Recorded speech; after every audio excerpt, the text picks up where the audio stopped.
नमस्ते दोस्तों, प्रणाम। एक हम लोग बेटी विवाह गीत लेके आए हैं। अच्छा लगे तो लाइक सब्सक्राइब कीजिएगा, कमेंट बताइएगा कि गाना कैसा लगा है। बेटी के पापा साहेब मंदिर उठवाने, बेटी के पापा साहेब मंदिर उठवाने। अरे मंदिर उठने बड़ी दूर रे लाला नामा, अरे मंदिर उठने बड़ी दूर रे लाला नामा।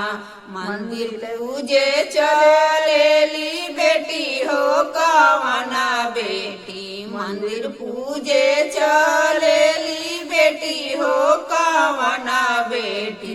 अरे आचारा में घुघुरु लगाई रे लाला नामा, अरे आचारा में घुघुरु लगाई रे लाला नामा।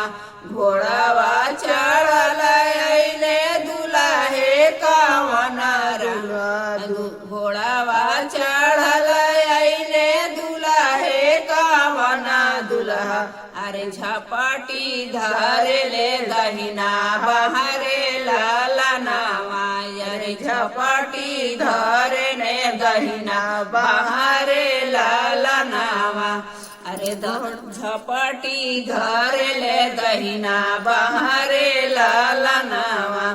छोड़ी छोड़ी प्रभु हो हमर दहिना बहिया, अरे छोड़ी छोड़ी प्रभु हो हमर दहिना बहिया। अरे बहिया आयल पशु कुंवर रे लाला नामा, अरे बहिया आयल पशु कुंवर रे लाला नामा। किया तू सुभावा हो सचावा के ढारल, किया तू सुभावा हो सचावा के ढारल। अरे किया रूप गढ़ेला सोनार रे लाला नावा, अरे किया रूप गढ़ेला सोनार रे लाला नावा।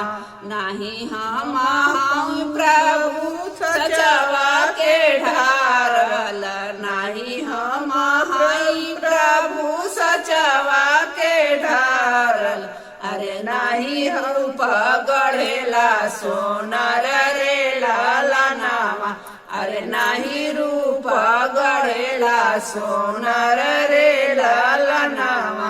अरे नाही रूप गढ़ेला सोनार रे लाला नामा।